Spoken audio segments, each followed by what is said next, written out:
نیکیاں جمع کرنے کے لیے اور اللہ رب العزت کی خوشنودی حاصل کرنے کے لیے۔ اب اس کا معنی تو کچھ بھی نہیں ہے، یہ حروف مقطعات میں سے ہے، لیکن مفسرین حضرات نے جو بات لکھی ہے وہ سونے کے پانی سے لکھنے کے قابل ہے۔ الف لام میم یہ تین حرف ہیں، الف الگ ہے، لام الگ ہے، میم الگ ہے۔ الف سے مراد اللہ کی ذات ہے اور لام سے مراد جبریل امین ہے اور میم سے مراد محمد رسول اللہ۔ یہ تینوں کو جمع کریں تو الف لام میم ہوتا ہے۔ مقصد کیا ہے کہ الف سے مراد اللہ کی ذات ہے اور لام سے مراد جبریل امین ہے اور میم سے مراد محمد رسول اللہ۔ الف سے مراد اللہ جس نے کتاب کو نازل کیا، لام سے مراد جبریل امین ہے جو اللہ سے وحی لے کر آئے اور میم سے مراد محمد رسول اللہ ہے جن کے قلب اطہر پر قرآن نازل ہوا۔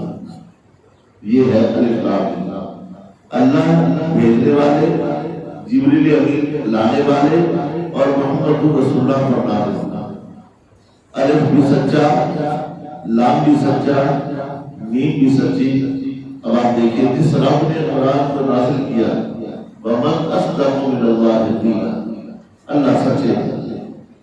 جو جبریل امین اللہ کی طرف سے وحی لے کر آ رہے ہیں وہ فرشتوں کا سردار، وہ بھی سچا ہے۔ جس شخصیت پر قرآن نازل ہوا وہ محمد رسول اللہ بھی سچا ہے۔ اللہ بھی سچے، جبریل امین قرآن کریم لانے والے وہ بھی سچے اور جس پر نازل ہوا وہ محمد رسول اللہ بھی سچے۔ جب ہم نے یقین کر لیا کہ یہ تینوں سچے ہیں تو اللہ آگے فرما رہے ذالک الکتاب، یہ جو کتاب ہے نا، یہ کتاب ذالک الکتاب، وہ کون سی کتاب ہے؟ فرمایا ذالک الکتاب، یہ کتاب جو آپ کے سامنے ہے، جس کی آپ تلاوت کرتے ہیں، جو ہر مسلمان کے دلوں میں ہے، ہر مسلمان کے گھروں میں ہے، ہر مسلمان کی مسجدوں میں ہے، ہر مسلمان کے مدرسوں میں ہے، جو قرآن مکہ میں نازل ہوا، جو قرآن مدینہ میں نازل ہوا، جو محمد رسول اللہ پر نازل ہوا، جو 1400 سال پہلے نازل ہوا۔ دنیا کے ہر کونے کے اندر جہاں جہاں مسلمان آباد ہے وہاں وہاں یہ کتاب موجود ہے۔ ذالک الکتاب، یہ کتاب وہاں موجود ہے، جہاں مسلمان ملیں گے وہاں یہ کتاب موجود ہوگی۔ لا ریب فیہ، فرمایا یہ کتاب اللہ فرماتے جو میں نے نازل کی، جو جبریل امین لے کر آئے، جو محمد رسول اللہ پر نازل ہوئی، ذالک الکتاب، یہ کتاب لا ریب فیہ، اے پڑھنے والے اس کتاب کے اندر شک نہ کرنا۔ جب اللہ بھی سچے، جبریل امین بھی سچے، محمد رسول اللہ بھی سچے، تو ان پر جو کتاب نازل ہوئی ہے وہ کتاب بھی سچی ہے۔ ذالک الکتاب لا ریب فیہ، اس کے اندر شک نہ کرنا۔ اور میں نے شروع میں عرض کیا تھا کہ ہم تلاوت کرنے سے پہلے پڑھتے ہیں نا اعوذ باللہ من الشیطان الرجیم، یہ اعوذ باللہ صرف اور صرف انہ بسم اللہ الرحمن الرحیم ہر جگہ پڑھا جائے گا، ہر کام سے پہلے پڑھا جائے گا، لیکن اعوذ باللہ یہ صرف اور صرف خاصہ ہے کلام اللہ کا، خاصہ ہے قرآن کریم کا۔ اعوذ باللہ من الشیطان الرجیم آپ قرآن کی تلاوت کریں اعوذ باللہ نہیں پڑھی جائے گی، انجیل کی تلاوت کریں تو اعوذ باللہ نہیں پڑھی جائے گی، زبور کی تلاوت کریں اعوذ باللہ نہیں پڑھی جائے گی، کسی اور کتاب کی ضرورت پڑے کوئی اور کتاب کا مطالعہ کریں اعوذ باللہ نہیں پڑھی جائے گی، حدیث کی کوئی کتاب پڑھے اعوذ باللہ نہیں پڑھی جائے گی۔ اعوذ باللہ خاصہ ہے کلام الہی کا، قرآن کریم کا، کلام اللہ کا۔ اور یہ بات بھی آپ ذہن میں رکھ لیں کہ اللہ نے جو 4 کتابیں نازل فرمائی، آسمانی 4 کتابیں، تورات ہے، زبور ہے، انجیل ہے، قرآن کریم ہے، وہ 3 تو کتابیں ہیں۔ تورات کتاب ہے، زبور کتاب ہے، انجیل کتاب ہے، قرآن کریم کتاب نہیں ہے، یہ کلام اللہ ہے، یہ اللہ کے بول ہے، اللہ کے جسم سے نکلے ہوئے جملے ہیں، یہ اللہ کا بول ہے، یہ کلام الہی ہے۔ اور جب یہ نازل ہوا تو نبی کریم صلی اللہ علیہ وسلم جلدی یاد کرنے لگے، پڑھنے لگے۔ جبریل پڑھا رہے ہیں اور اللہ کے پاک پیغمبر پڑھ رہے ہیں تو اللہ رب العزت نے ارشاد فرمایا کہ لا تحرک به لسانک لتعجل به ان علینا جمعہ قرآنا فاذا قرأناه فاتبع قرآنا۔ میرے محبوب جلدی نہ کرو، فرمایا قرآن ہم نازل کر رہے ہیں، ہم نے آپ کے دل کو قرآن کا صندوق بنایا ہے، ہم یہ قرآن آپ کے دل کے اندر محفوظ کر رہے ہیں۔ قرآن بدل دی گئی، زبور بدل دی گئی، انجیل بدل دی گئی، ہر صحیفے بدل دیے گئے، ان کے اندر تبدیلی آ گئی ہے۔ یہاں بائبل پاکستان کے عیسائیوں کے پاس کوئی اور ہے، اسرائیل کے یہودیوں کے پاس کوئی اور ہے، اور امریکہ کے عیسائیوں کے پاس انجیل کوئی اور ہے۔ ہر ملک کی اپنی اپنی انجیل ہے اور بائبل ہے، اور ان کے اندر تبدیلیاں کر دی گئی ہیں، لیکن اللہ یہاں فرما رہے ہیں ذالک الکتاب، یہ کتاب میں نے نازل کی، ان سے زیادہ سچا کوئی نہیں۔ جبریل کے ذریعے نازل کی، جبریل سے زیادہ سچا کوئی نہیں، اور محمد رسول اللہ پر نازل کی، میرے محمد سے بھی سچا کوئی نہیں۔ ذالک الکتاب، یہ کتاب جو تم پڑھتے ہو، جو کلام الہی ہے، لا ریب فیہ، اس کے اندر شک نہ کرنا، اس کے اندر شک کی گنجائش ہی نہیں ہے۔ جس طرح اللہ سچے ہے، جبریل سچا ہے، محمد رسول اللہ سچے ہے، بعینہ، اسی طرح قرآن بھی سچا ہے۔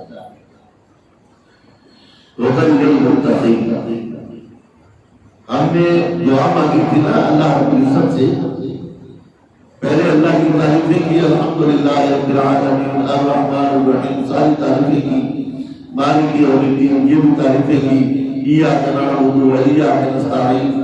یہ آیت جو ہے یہ رب اور بندے کے درمیان میں مشترک ہے، آدھی رب کے لیے ہے، آدھی بندے کے لیے۔ ایاک نعبد، ہم تیری عبادت کریں گے، و ایاک نستعین، تو ہماری مدد کرنا، یہ بندے اور رب کے درمیان میں مشترک ہے۔ پھر بندے نے اللہ کی تعریف کر کے پھر اپنا مدعا بیان کیا، اپنی درخواست پیش کی۔ وہ درخواست کیا ہے؟ ہر بندہ، ہر پڑھنے والا مسلمان، بچہ ہو، بوڑھا ہو، جوان ہو، مرد ہو، عورت ہو، اہدنا الصراط المستقیم، اے اللہ تو ہمیں ہدایت نصیب فرما۔ اللہ کے خزانوں میں سب سے اہم چیز جو ہے، سب سے بڑا خزانہ وہ ہدایت ہے۔ جسے ہدایت مل گئی گویا کہ اللہ نے اس بندے کو اپنے چادر میں لے لیا، یہ ہدایت ہے۔ کسی نے امیر المومنین حضرت عمر بن خطاب رضی اللہ تعالیٰ عنہ سے پوچھا ہدایت کیا ہے؟ فرمایا ہدایت اللہ کا نور ہے جسے اللہ کا فرما۔ نور روشنی کو کہا جاتا ہے، یہ بلند کرنا یہ بھی نور ہے، سورج چمکتا ہے وہ بھی نور ہے، اندھیرے کے اندر روشنی مل جائے وہ بھی نور ہے، آپ کی آنکھیں آپ دیکھ رہے ہیں یہ بھی نور ہے۔ جب جس بندے کو یہ روشنی مل جائے پھر وہ بندہ کہیں بھٹکتا نہیں، اسے ہدایت کہتے ہیں۔ جسے ہدایت مل جائے پھر وہ بندہ اللہ کا دروازہ چھوڑ کر کہیں اور نہیں جاتا، اسے ہدایت کہتے ہیں۔ اور پھر فرمایا کہ ایک کانٹے والی جھاڑی ہو، بہت بڑی جھاڑی ہو، دونوں طرف ادھر بھی جھاڑیاں کانٹے والی، ادھر بھی جھاڑیاں، اور بیچ میں تنگ راستہ ہو، اس راستے کے علاوہ کوئی اور راستہ نہ ہو، اور ہوا تیز چل رہی ہو، اور گزرنے والے نے ریشمی لباس پہن رکھا ہوگا، کیسے گزرے گا؟ امیر المومنین سیدنا عمر بن خطاب رضی اللہ تعالیٰ عنہ نے فرمایا کہ وہ آدمی اپنا لباس سمیٹ کر اور بچ کے کانٹوں سے بچ کے چلے، ہوا کا خیال رکھے، اپنے لباس کو کلوز کرے، اس طرح اگر نکلنا چاہے وہ نکل جائے گا۔ یہ ہے تقویٰ، یہ ہے یہ ہے۔ فرمایا دنیا کے اندر جو کانٹے ہیں، شراب پینا یہ کانٹے ہیں، غیبت کرنا یہ کانٹے ہیں، پیشاب کے چھینٹوں سے نہ بچنا یہ کانٹے ہیں، چغلی کرنا یہ کانٹے ہیں، ہر گناہ کانٹے ہیں، یہ دونوں طرف ہیں لگے ہوئے، اور ایک ہی راستہ ہے بیچ میں اللہ اور اس کے رسول صلی اللہ علیہ وسلم کا، وہ ایک ہی راستہ ہے، لیکن وہ تک راستہ ہے۔ آج اگر کسی کو کہہ دینا اپنے بچے کو مدرسے میں داخل کر دو، اسے قرآن کا حافظ بناؤ، تو پڑھے لکھے لوگ نہیں کہ نہیں، آپ اپنے بچے کو مولوی بنائیں، یہ لوگوں کے ٹکڑوں پر پلے گا، آپ نہیں مولوی بناتے، آپ اسے کسی کالج میں اور اچھے کسی اسکول میں داخل کرائیں گے، یونیورسٹی میں داخل کرائیں گے، ہمارا بیٹا کوئی کمزور تھوڑی ہے، کوئی خود ذہن تھوڑی ہے کہ ہم اسے مولوی کے حوالے کریں، ہم اسے پڑھا لکھا کے بڑا افسر بنائیں گے، اور جب افسر بن گیا پھر اس کے ہاتھ میں ڈگری آ گئی، اب یہ مارا پھرتا ہے، مجھے نوکری چاہیے، کبھی کسی کے پاس جاتا ہے، کبھی کسی کے پاس جاتا ہے، اور وہ لوگ کوئی رشوت مانگتے ہیں، کوئی سفارش مانگتے ہیں، حتیٰ کہ اگر اسے نوکری مل گئی تو پھر یہ ڈے نائٹ نوکریاں کرتا ہے اور تنخواہ سے پورا نہیں ہوتا، پھر حرام کی طرف چلا جاتا ہے، اور جب ریٹائر ہوتا ہے کچھ پیسے ملتے ہیں، خوش ہوتا ہے مجھے اتنے پیسے مل گئے، اور اس کے بعد وہ اولاد میں تقسیم ہو جاتے ہیں۔ پھر جب بڑھاپا آتا ہے تو میں نے گزشتہ درس میں عرض کیا تھا، میں نے کہا اللہ بڑھاپا اسے دے جس کی اولاد نیک ہو، بڑھاپا اسے دے جس کی اولاد نیک ہو، اور یہ آپ کی دعا کیا کریں کہ اللہ ہمیں دنیا میں کسی کا محتاج نہ بنا، محتاج بھی بہت ہو۔ تو میں نے عرض کیا تھا، میں نے کہا وہ تو اولاد چھین کے لے گئی، اب وہ پڑھا لکھا تھا بیٹا، تو اس نے اپنی جیسی بیوی تلاش کرنی تھی، پہلے والدین رشتہ کیا کرتے تھے، اور آج کے دور میں نوجوان خود ہی کر لیتے ہیں، والدین کو تکلیف بھی نہیں دیتے، پریشانی نہیں کرتے، ماشاءاللہ موبائل نے اتنی سہولتیں پیدا کر دی ہیں۔ اب جب وہ پڑھی لکھی بیوی گھر میں آ گئی، وہ بوڑھے باپ کو روٹیاں بنا کے دے گی، بوڑھے باپ کی خدمت کرے گی، وہ بوڑھے باپ کے سر میں تیل لگا کے مالش کرے گی، وہ بوڑھے باپ کو وقت پر دوائی دے گی، وہ تو کہے گی یا تو اسے رکھ لے یا مجھے رکھ لے۔ یہ ہے دنیاوی تعلیم، اور دنیاوی تعلیم جو ہے وہ علم نہیں ہے، وہ ہنر ہے۔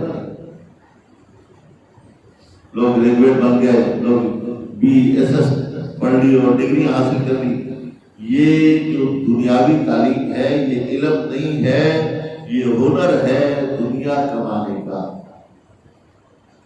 یہ دنیا کمانے کا ہنر ہے۔ تعلیم تو اصل میں یہ ہے جس تعلیم کو رب نے خود تعلیم کہا کہ الرحمن علم القرآن، یہ ہے تعلیم۔ ہم اسے اہمیت نہیں دیتے اور وہ اے بی سی کے پیچھے بھاگ رہے ہیں، وہ تعلیم نہیں ہے، وہ ہنر ہے، اور ہنر بھی دنیا کمانے کا ہنر ہے، اور یہ تعلیم ہے، یہ علم ہے، اور یہ علم وہ ہے جو دنیا کے اندر بھی کام آئے اور آخرت میں بھی کام آئے۔ اور وہ ڈگریاں وہ صرف دنیاوی حد تک ہیں، مرنے کے بعد اس کی کوئی حیثیت نہیں، کفن کے اندر ڈگریاں لے کے چلے جاؤ۔ زیادہ ایسے کئی واقعات آئے ہیں۔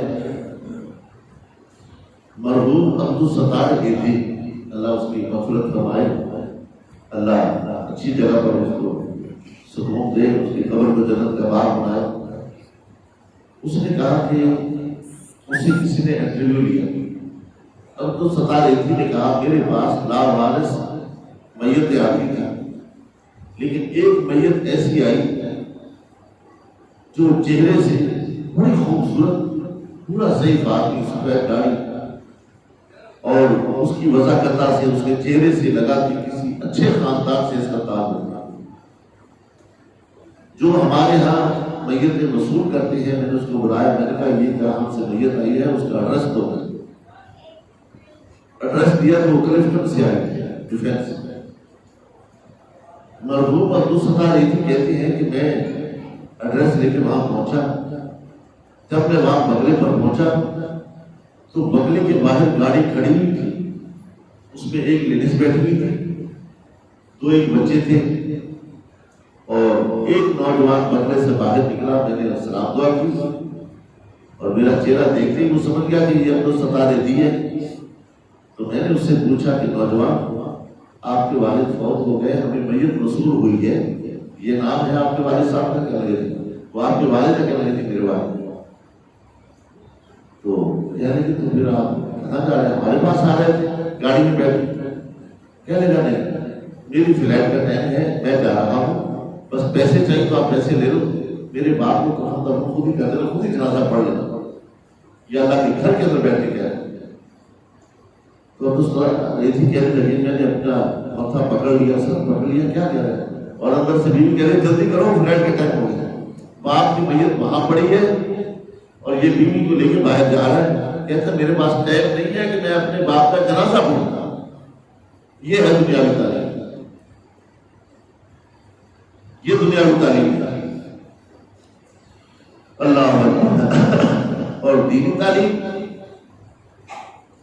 غالباً شیخ سعدی رحمۃ اللہ علیہ کا واقعہ ہے کہ کسی قبرستان سے گزر رہے تھے، دیکھا کہ جو انہوں نے اپنا خواب ذکر کیا کہ سارے مردے اپنی قبروں سے نکل کر کچھ چیزیں چن رہے ہیں، اور ان میں ایک آدمی بڑا افسردہ بیٹھا ہوا، بڑا پریشان.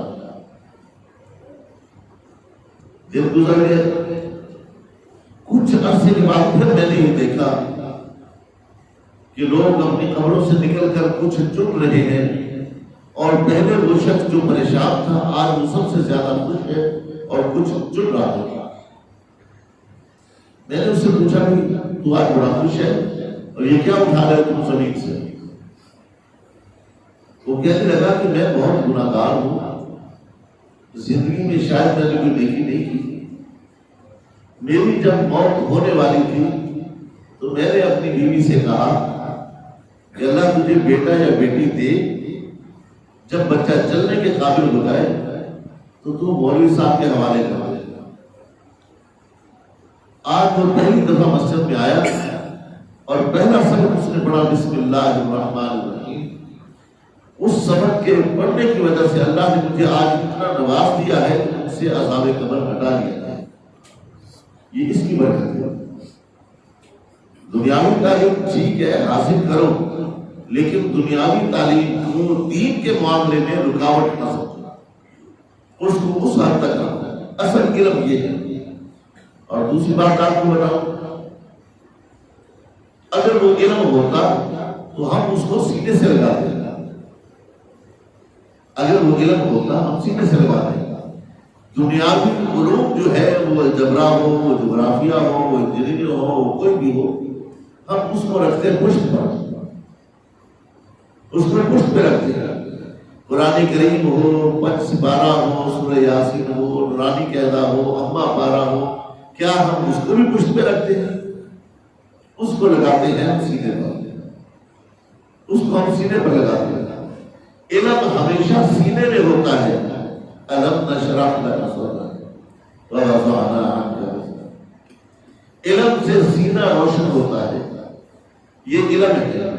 کسی نے قرآن کو، سپارے کو، قرآن قاعدے کو پشت پہ نہیں رکھا.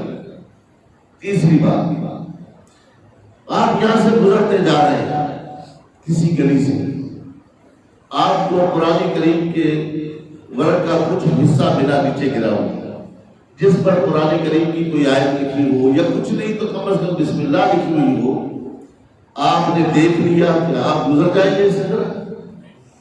جی یہ ایمان ہے، وہ آپ کو گزرنے نہیں دے گا جب تک کہ آپ وہ کاغذ کا ٹکڑا اٹھا کر صاف کر کے چوم لے، آنکھوں پر لگائے اور اچھی جگہ نہ رکھ دے. یہ ایمان کا تقاضا ہے. انگریزی اخباریں پڑھی ہوئی ہیں، کیا آپ انہیں بھی اٹھا کے چومتے ہیں؟ وہ ہنر ہے، یہ علم ہے. اور یہ علم کا سمندر ہے. دنیا میں جتنے بھی علوم ہیں سب اس سے نکلے ہوئے ہیں. یہ قرآن کریم ام الکتاب ہے. تو میں نے عرض کیا ذالک الکتاب لا ریب فیہ. اللہ رب العزت ارشاد فرماتے ہیں تلاوت سے پہلے انسان کو متوجہ کر دیا، خبردار تلاوت کر رہے ہو نا جی، فرمائیے یاد رکھنا ذالک الکتاب ہو، یہ وہ کتاب جس میں تم تلاوت کر رہے ہو، لا ریب فیہ، اس کے اندر شک نہ کرنا، کسی بات میں شک نہ کرنا، کسی آیت میں شک نہ کرنا، یہ وہ کتاب ہے ھدی للمتقین۔ تم نے ہدایت مانگی ہے نا، یا اللہ نے ہدایت دے، یہ پورا قرآن ہدایت ہے۔ اللہ نے ہمارے سوال کا یہ جواب دیا، ہماری دعا یوں قبول کر، ھدی للمتقین، ہدایت ہے متقین کی، تقوی والوں کی۔ قرآن کریم جب یہ نازل ہوا مکہ میں تو کسی نے پوچھا نبی کریم صلی اللہ علیہ وسلم سے کہ جب آپ پر وحی نازل ہوتی تو آپ صلی اللہ علیہ وسلم اپنی کالی کملی اوڑھ لیتے تھے، جب بھی وحی نازل ہوتی آپ کالی کملی اوڑھ لیتے تھے، اور آپ کی پیشانی پر پسینہ ایسے بہتا تھا جیسے شدت کی گرمی اور اپنے وجود کے اندر ایک کپکپی طاری ہو جاتی تھی، اور جیسے شہد کی مکھیاں بن بھراتی ہیں یہ آواز ہے، اس طرح وحی نازل ہوتی۔ اور کبھی کبھی جبریل امین انسانی صورت میں بھی آتا تھا، صحابہ کرام نے دیکھا تو نبی کریم صلی اللہ علیہ وسلم نے حضرت داہیہ کلبی کی صورت میں آتا تھا۔ حضرت داہیہ کلبی ایک صحابی ہے جو اسلام کے شروع میں فوت ہوئے، جبریل امین اس کی صورت میں آتا تھا اور صحابہ کرام دیکھتے تھے، اور جب اللہ کے پاک پیغمبر اپنی کالی کملی اپنے اوپر اوڑھ لیتے تھے تو صحابہ سمجھ جاتے تھے کہ وہی نازل ہوگا۔ اب دیکھیں کہ اللہ کی طرف سے کیا حکم نازل ہوگا، فرمایا ھدی للمتقین، یہ پورا قرآن کریم ہدایت ہے۔ کس کے لیے ہدایت ہے؟ ہدایت کس کے لیے ہے؟ ھدی للمتقین، یہ قرآن کریم سراپا ہدایت ہے، لیکن کس کے لیے؟ اب آپ دیکھیں، بارش ہوئی، بارش ہوتی ہے ہر جگہ، اگر یہ بارش کا ایک قطرہ گلاب کے پھول پر گرے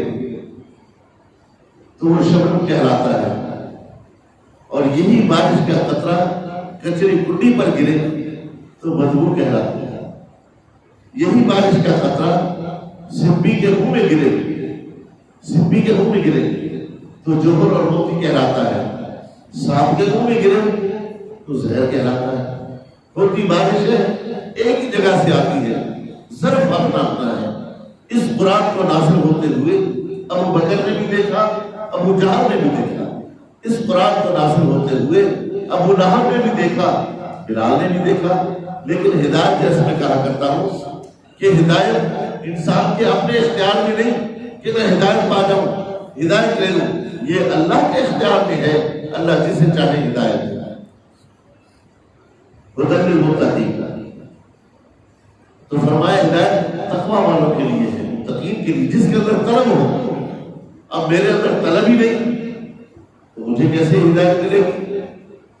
جس کے اندر طلب ہوگی، اب طلب تو یہ ہے نا کہ حضرت سلمان فارسی مسلمان نہیں تھے، فارس کے رہنے والے تھے، انہوں نے سنا کہ عرب کے اندر مکہ کے اندر ایک نوجوان آیا جس کا نام اسم گرامی محمد رسول اللہ صلی اللہ علیہ وسلم، چل پڑے۔ حضرت سلمان فارسی جو ان کا اس وقت عقیدہ تھا عیسائیت کا، اس پر مطمئن نہیں تھے، بڑی انہوں نے اس پر ریسرچ کی لیکن مطمئن نہیں تھے۔ پھر ایک ملک سے دوسرے ملک میں آئے، تیسرے ملک میں آئے، چوتھے ملک میں آئے، پھر وہاں آ کر جو ان کے عقیدہ تھا وہ عقیدہ اختیار کر لیا حضرت سلمان فارسی، پھر ان کے عقیدے پر ریسرچ کی، پھر بھی مطمئن نہ ہوئے، پھر یہ چلتے چلتے عرب کے اندر پہنچے اور ایک یہودی کے غلام بن گئے، ابھی اسلام قبول نہیں کیا، اس یہودی کے غلام بن گئے اور اسی کی غلامی میں رہے اور اس کے نوکر بن کے رہے، کام کاج کرتے رہے۔ تو حضرت سلمان فارسی رضی اللہ تعالیٰ عنہ کے کان میں آواز پڑی کہ مکہ میں جو نوجوان آیا ہے جس کا نام اس میں گرامی محمد ہے صلی اللہ علیہ وسلم، جو اللہ کا دین لے کر آیا ہے وہ محمد سچا ہے، اس کا دین بھی سچا ہے اور بڑا خیر خواہ ہے۔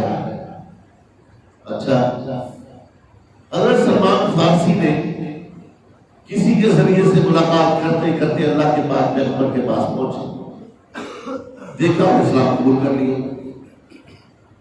جب اسلام قبول کر لیا تو غلام تو یہودی کے تھے، اب جس کے دل میں ایمان ہو ایمان چھپ نہیں سکتا ہے، ایمان چھپ نہیں سکتا۔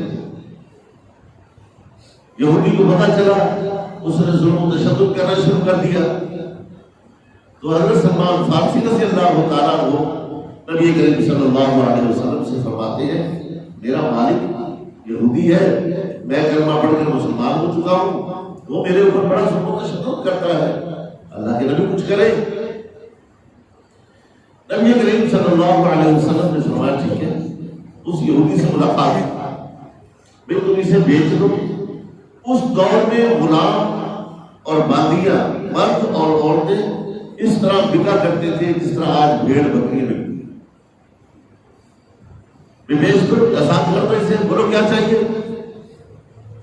یہودی کہنے لگا اللہ کے پاک پیغمبر سے کہ آپ میری زمین پر ہل چلائیں، زمین ہموار کریں، پھر اس میں کھجوریں اگائیں، پھر وہ کھجوریں بڑی ہو جائیں، جب وہ کھجور پہلا پھل دے گی میں سلمان کو آزاد کر دوں گا۔ آپ ایمانداری سے بتاؤ یہ کوئی ہفتے 10 دن کا کھیل تھا؟ اللہ کے نبی نے فرمایا ٹھیک ہے، ہمیں منظور ہے، اپنی اس بات پہ پکا ہے۔ یہودی نے کہا پکا ہے۔ یہودی نے کہا جب یہ کھجوریں پھل دے گی تو سلمان زندگی کہاں رہے گا، مر جائے گا، اس کو تو عرصہ چاہیے۔ نبی کریم صلی اللہ علیہ وسلم نے اعلان کر دیا صحابہ کرام سے گٹھلیاں جمع کرو۔ گٹھلیاں جمع ہو گئی، چلو جی اس یہودی کی زمین میں چلے، جا کے گٹھلیاں اگائے، کھجوریں اگائے، اب کھجوریں بیج رہے ہیں۔ اللہ کے محبوب نے اپنے ہاتھوں سے وہاں گٹھلیاں لگائی، زمین زیادہ تھی، گٹھلیاں کم ہو گئی، ختم ہو گئی۔ تو صحابہ کرام نے عرض کیا اللہ کے نبی اب کیا کریں؟ فرمایا اب ایسا کرو، جو کھجوریں موجود ہیں ان کی ٹہنیاں کاٹو، ان کے ٹکڑے کر کے لے آؤ، میرا رب اس پر بھی قادر ہے کہ جو کھجور کی گٹھلی سے پودا اگا سکتا ہے وہ کھجور کی شاخ سے بھی اگا سکتا ہے۔ وہ کاٹ کے لگا دی، جب وہ گٹھلیاں بھی لگا دی اور ٹکڑے بھی لگا دیے، وہ یہودی بڑا چلاک تھا، اس نے کیا کیا، اپنے بندوں کو بلایا اور کہا اس کے اندر جتنی بھی گٹھلیاں ہیں یہ لکڑیاں سب نکالو، نہ گٹھلیاں ہوں گی نہ کھجوریں اگے گی، نہ میں سلمان فارسی کو آزاد کروں۔ ان لوگوں نے گٹھلیاں نکالی۔ اب آپ دیکھیں اس زمین کے اندر گٹھلیاں اللہ کے نبی نے اپنے ہاتھ سے لگائی تھی، صحابہ کرام نے اپنے ہاتھ سے لگائی تھی، اللہ کے نبی کے کہنے سے لگائی تھی۔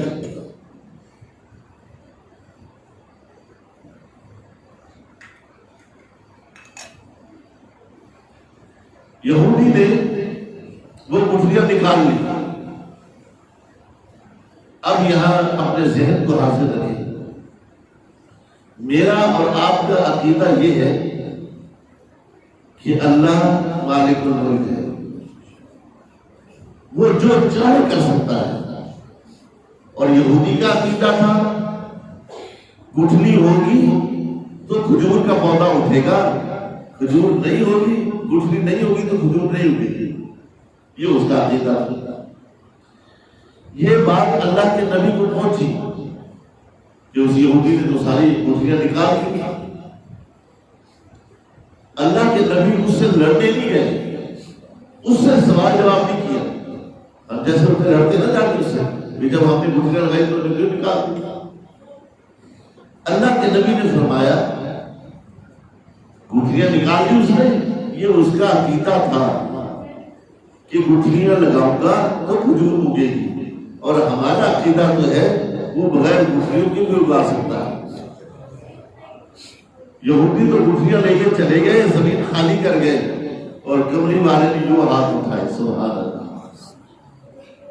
کملی والے نے کس دل سے، کس دکھ سے رو رو کے دعائیں مانگی ہوگی، اور صحابہ نے آمین کہا ہوگا، اور وہ ہاتھ کہ نبی کے اٹھے ہوئے ہاتھوں کی اللہ لاج رکھتے ہیں۔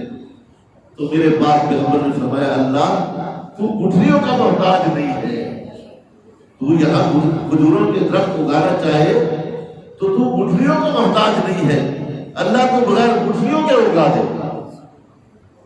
بغیر گٹھلیوں کے اگا دے۔ وہ کھجوریں بغیر گٹھلیوں کے اگی اور انہیں پھل لگا، اور اللہ ہم سب کو وہاں لے جائے نبی کے شہر میں، وہاں بغیر گٹھلی کے بھی کھجوریں ہیں، بغیر گٹھلی کے بھی کھجوریں ہیں۔ یہ کھجوریں وہی ہیں سلمان فارسی کے بعد کی جو بغیر گٹھلی کے کھجوریں اگی ہیں، نہ اس کی بنیاد میں گٹھلی، نہ اس کھجور کے اندر گٹھلی، وہ بغیر گٹھلیوں کے پیدا ہو گئے۔ اور کہا اللہ کے پاک پیغمبر نے اللہ جو درخت 10 سال کے اندر بڑا ہو اس کا پھل لگے، یہ تو ہماری سوچ ہے، سمجھ ہے، تو مختار کل ہے، تو سالوں کے کام مہینوں میں اور مہینوں کے کام ہفتوں میں، ہفتوں کے کام دنوں میں۔ اللہ آپ نے تو کل کہنا ہے، آپ نے تو کل کہنا ہے، ہو جا وہ ہو جائے۔ دنوں کے اندر کھجوریں لگی، اور جیسے پہلا پھل نکلا نبی کریم صلی اللہ علیہ وسلم نے حضرت سلمان فارسی کو عذاب کرا۔ آپ نے کبھی بغیر گٹھلی کی کھجور کھائی ہے؟ جزاک اللہ۔ یہ وہی کھجور ہے، یہ وہی کھجور ہے۔ یہ تصور کیا کرو، جو بھی بغیر گٹھلی کے کھجور کھاؤ، یہ تصور کیا کرو کہ اس کھجور کو میرے نبی کے ہاتھ میں، میرے نبی کے ہاتھ میں، یہ تصور کیا کرو۔ اور جب زمزم پیو، اللہ ہم سب کو نصیب کرے، جب زمزم پیا کرو تو یہ اس کے ساتھ ایک اور بھی چشمہ ہے جسے آب شفا کا چشمہ کہا جاتا ہے، جہاں 70 نبیوں نے پانی پیا، 70 نبیوں نے۔ اور صحابہ کرام کا قافلہ جا رہا تھا، پانی کڑوا تھا، آپ صلی اللہ علیہ وسلم کے پاس صحابہ کرام آئے، کنواں گئے لیکن کڑوا ہے، فرمایا پانی کا ایک پیالہ لے آؤ۔ کہ اللہ کے نبی پانی تو ہے ہی، کہا مشکی سے نچوڑ لو، مشکی سے نچوڑ کے ایک پیالہ پانی کا نکلا۔ اللہ کے محبوب پیغمبر نے اپنا دھوپ مبارک اس پیالے میں ڈالا اور کہا جا کے کنویں میں ڈال دو۔ وہ کنواں آج بھی موجود ہے، اور اس کنویں کا پانی شہد سے بھی زیادہ میٹھا ہے، اور جب بھی وہ پانی پیو، اس کنویں کا پانی اللہ ہم سب کو نصیب کرے، جب اس کنویں کا پانی پیا کرو تو یہ سمجھ لیا کرو کہ میں اپنے نبی کا جھوٹا پانی پی رہا ہوں، اپنے نبی کا جھوٹا پانی پی رہا ہوں۔ وہ پانی ہے جس پانی کے اندر کملی والے کا لعاب دہن شامل ہے۔ اللہ اکبر۔ ذالک الکتاب لا ریب فیہ، یہ وہ کتاب ہے جس کے اندر شک اور شبہ کی کوئی گنجائش نہیں ہے۔ شک نہ کرنا، اگر آپ کہے بھی نا نہیں، قرآن کریم میں اللہ رب العزت نے ارشاد فرمایا کہ انا نحن نزلنا الذکر وانا لہ لحافظون، قرآن ہم نے نازل کیا ہے، ہم خود اس کی حفاظت کریں۔ اللہ نے فرمایا خود اس کی حفاظت کریں۔ اللہ رب العزت نے قرآن کی حفاظت کا ذمہ لیا، تورات، زبور، انجیل ان کی حفاظت کا ذمہ نہیں لیا، وہ کتابیں ان کی حفاظت کا ذمہ نہیں لیا، اس لیے دنیا نے ان کا حلیہ بگاڑ دیا۔ اور قرآن کریم یہ تو اللہ کے اپنے بول ہیں، اللہ کے اپنے بول ہیں، اس لیے کہتے ہیں کلام اللہ ہے، کلام الہی ہے۔ تو جب اللہ کے بول ہے، اللہ کے بول کو کوئی تبدیل نہیں کر سکتا، اللہ اپنے بولوں کی خود حفاظت فرماتی ہے۔ اس لیے فرمایا قرآن کریم کی تلاوت کرنے والے ذالک الکتاب لا ریب فیہ، اس کے اندر کوئی شک و شبہ کی کوئی گنجائش نہیں ہے، ہدی للمتقین۔ ہدایت چاہتے ہو، یہ پورا قرآن ہدایت ہے، پورا قرآن ہدایت ہے۔ قرآن نے جس چیز کو کہہ دیا حلال ہے اس کو اپناؤ، جس کو کہہ دیا حرام ہے اس کو چھوڑو، یہ ہے قرآن کریم۔ اللہ اکبر۔ جب ایک آدمی مرتا ہے مرنے کے بعد اسے تخت پہ لٹایا جاتا ہے، اسے غسل دیا جاتا ہے، اس کی اپنی اولاد اپنے مرحوم باپ کے کپڑوں کو بھی ہاتھ میں لگاتی ہے۔ حالانکہ یہ چاہیے کہ ہر اولاد اپنے والد کو خود غسل دے، ہر بیٹی اپنی مرحومہ ماں کو خود غسل دے، یہ ہر مسلمان کو ہونا چاہیے۔ لیکن ہم کیا کرتے ہیں، مولوی صاحب کے حوالے کرتے ہیں اور خود بیٹھ کے یہاں سوچتے رہتے ہیں دکان کون لے گا، مکان کون لے گا، وہ گاڑی کس کے کھاتے میں جائے گی، بینک بیلنس کتنا ہے۔ ہم یہاں باپ وہاں تختے پر لیٹا ہوا غسل نہیں ہوا ابھی اور یہاں بٹوانے شروع ہو گئے، اور والد کے مرحوم کے کپڑوں کو بھی ہاتھ میں لگاتے ہیں کہیں کپڑے نہ چپٹ جائیں۔ اللہ تختے پر لٹایا جاتا ہے، اسے غسل دیا جاتا ہے، اسے کفن دیا جاتا ہے، پھر اس کا جنازہ پڑھا جاتا ہے، پھر اسے قبرستان میں لے جایا جائے گا، پھر اسے قبر میں داخل کر دیا جائے گا۔ ہر کوئی کہے گا کہ میرے نبی کی سنت ہے کہ 3 ہاتھ مٹی ڈالو اس پر، یہ مٹی ڈالنا کوئی رواج نہیں، سنت ہے۔ اور جب مٹی ڈالو تو زبان سے یہ کہتے رہو کہ منہا خلقناکم وفیہا نعیدکم ومنہا نخرجکم تارۃ اخری۔ کیا معنی اس کا؟ اللہ نے ہمیں اس مٹی سے پیدا کیا، پھر ہم اس مٹی میں جائیں گے اور اللہ قیامت والے دن اسی مٹی سے ہمیں دوبارہ اٹھائیں گے۔ یہ ہماری جب اس پر مٹی ڈال دی جاتی ہے، سب رشتے دار، دوست، خونی رشتے دار سب اسے تنہا چھوڑ کر چلے جاتے ہیں۔ قبر کے اندر اس مرنے والے کے ساتھ کوئی ہوتا ہے جی؟ مرد ہو یا عورت، اکیلا پڑا رہتا ہے۔ اب سارے چلے گئے لیکن ایک حسین چہرہ، خوبصورت چہرہ اس مرنے والے کے پاس ہوتا ہے۔ اتنے میں فرشتے آ جاتے ہیں اور اس کو جگا لیتے ہیں، اس کو جگا لیتے ہیں، مطلب یہ اٹھ جاتا ہے۔ فرشتے سوال کرتے ہیں، من ربک، تیرا رب کون ہے؟ جواب تو وہی دے گا نا جو رب کی بارگاہ میں جھکتا ہوگا، رب کی مانگتا ہوگا۔ ہم رب کو مانتے ہیں، رب کی نہیں مانتے۔ ہم اللہ کو مانتے ہیں، اللہ کی نہیں مانتے۔ ہم نبی کو مانتے ہیں، نبی کی نہیں مانتے۔ تو جب وہ فرشتے سوال کریں گے من ربو کا، تیرا رب کون ہے، تو وہ جو حسین چہرہ ہوگا نا وہ مرنے والے کو کہے گا نہیں گھبرانا نہیں، گھبرانا نہیں۔ اس سوال کا جواب یہ ہے، فرشتے اس سے کہتے ہیں تو ہٹ جا، اس سے دور ہو جا۔ وہ کہتے ہیں کہ نہیں، میں اس سے نہیں ہٹوں گا، میں اس سے دور نہیں ہوں۔ وہ پھر دوبارہ سوال کرتے ہیں ماں دینوں کا، تیرا دین کیا ہے؟ اور وہ حسین چہرہ کہتا ہے دے جواب دے اس کو کہ میرا دین اسلام ہے۔ جواب مرنے والا جواب دیتا ہے۔ پھر وہ پوچھتے ہیں من نبی ہوگا، تیرا نبی کون ہے؟ وہ حسین چہرہ مرنے والے سے کہتا ہے جواب دے ان کو کہ میرا نبی محمد رسول اللہ صلی اللہ علیہ وسلم۔ یہ سوال جواب ہوتے ہیں، فرشتے چلے جاتے ہیں۔ اب یہ مرنے والا کہتے ہیں تو کون ہے؟ میرے جتنے عزیز تھے، رشتے دار تھے، میرے دوست تھے، میرے خاندان والے تھے، میرے محلے والے تھے، میرے مسجد کے نمازی تھے، میں سب کو جانتا ہوں، تجھے نہیں جانتا، تو کون ہے؟ میں نے تجھے دیکھا بھی نہیں۔ وہ حسین چہرہ کہتا ہے میں وہ تو کبھی دن میں، کبھی رات میں، کبھی آہستہ، کبھی بلند آواز سے قرآن پڑھتا تھا، میں وہ قرآن، میں وہ قرآن۔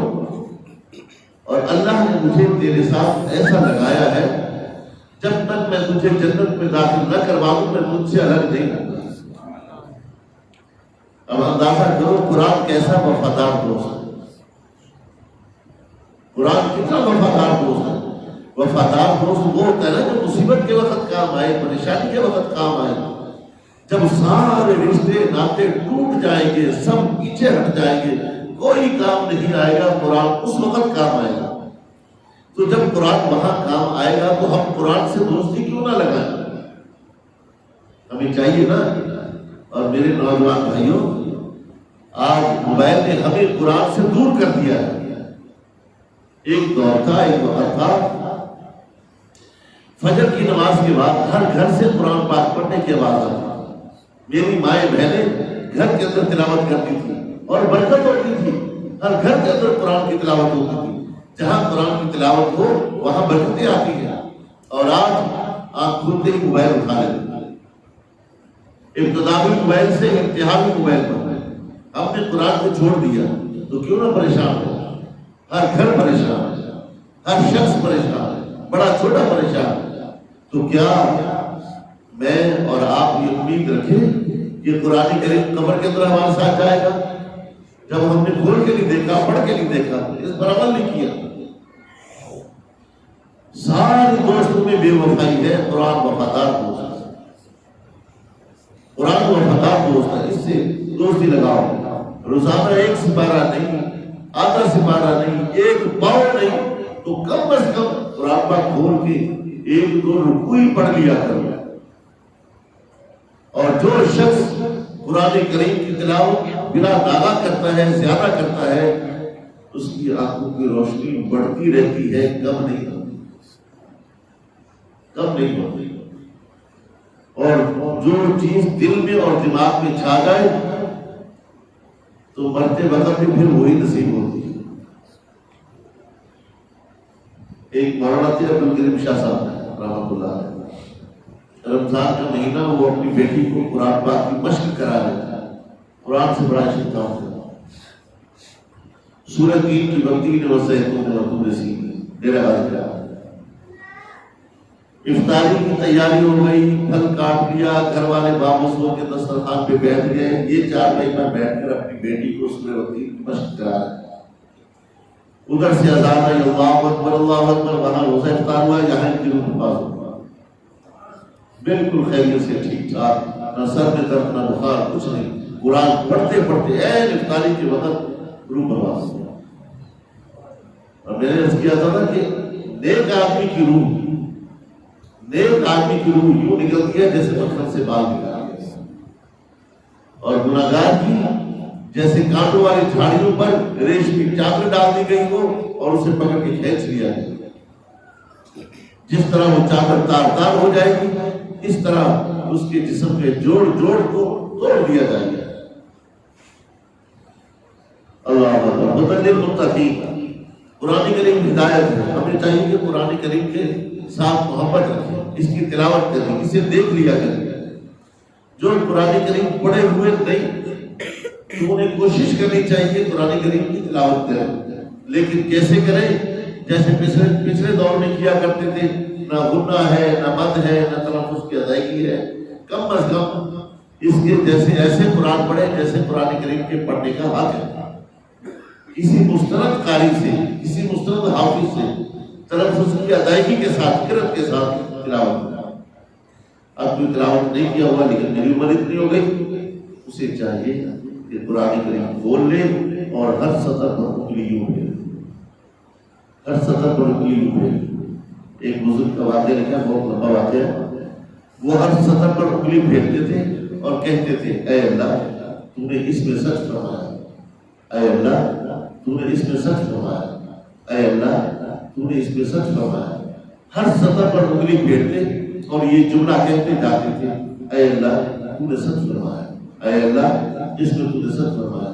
اور کیا انتقال ہو گیا، انتقال ہو گیا، لوگوں نے جنازہ پڑا، قبر میں دفن کر دیا۔ قبر کے اندر لہر کے اندر جب کوئی شخص اترا، اس کا کوئی بٹوا، کوئی پرس وغیرہ جیب سے گر گیا، قبر بند ہو گئی۔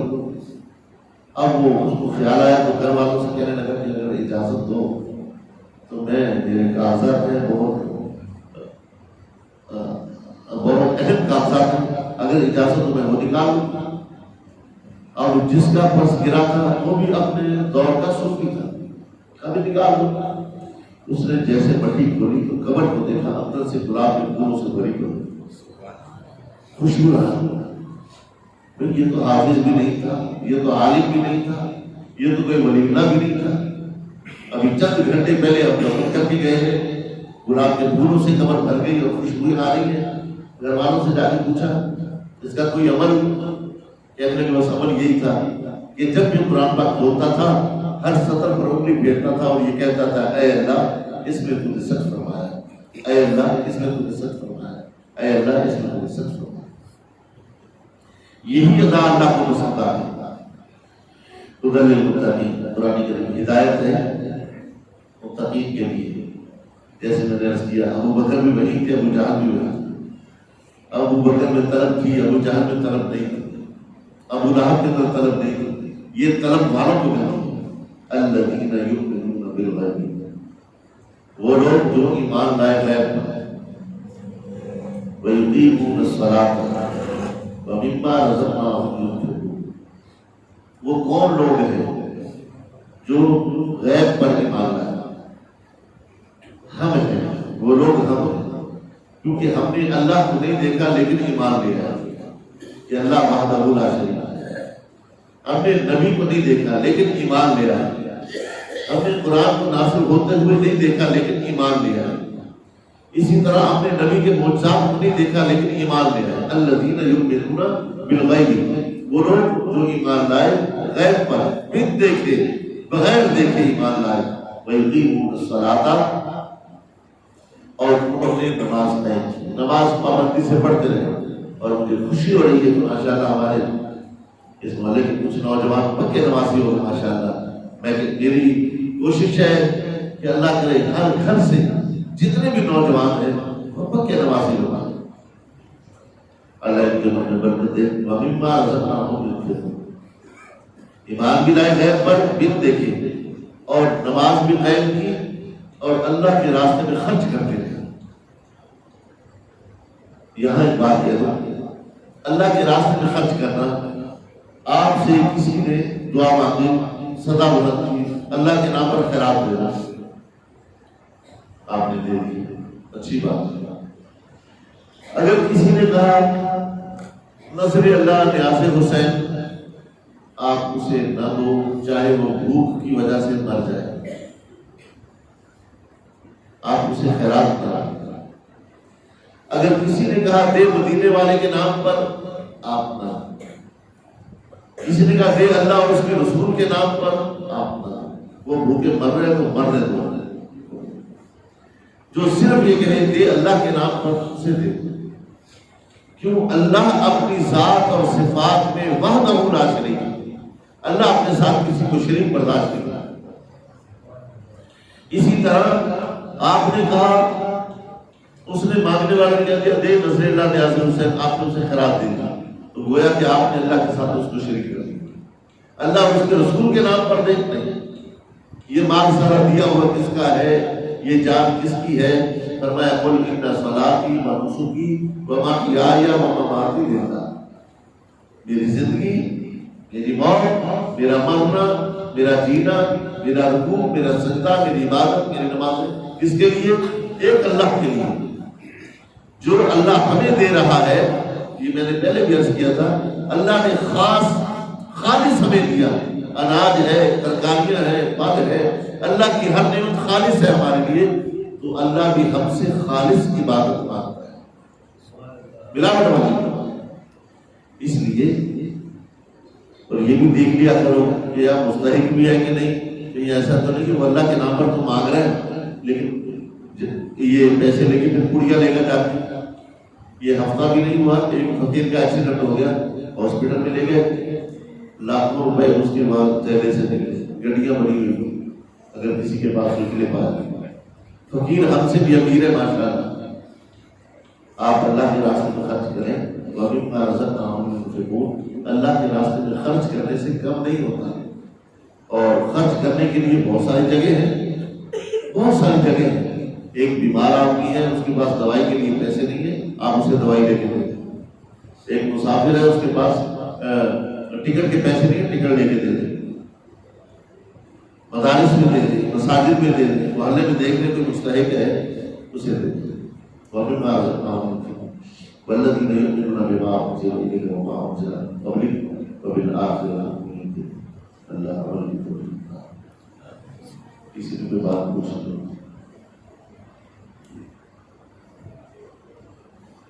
اللهم صل على سيدنا محمد وعلى آل سيدنا محمد وبارك وسلم۔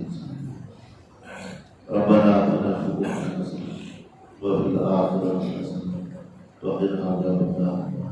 يا حي يا قيوم يا حي يا قيوم يا حي يا قيوم برحمتك نستغيث۔ سبحان الله وبحمده سبحان الله العظيم۔ اللهم إنك عفو كريم تحب العفو فاعف عنا۔ اے اللہ ہم سب کے صغیرہ کبیرہ گناہوں کو معاف فرما، اللہ ہمارے گناہوں کو معاف فرما، اللہ ہمارے گناہوں کو معاف فرما۔ اے اللہ جتنے مسلمان بیمار ہیں سب کی شفا عطا فرما، صحت تندرستی عطا فرما۔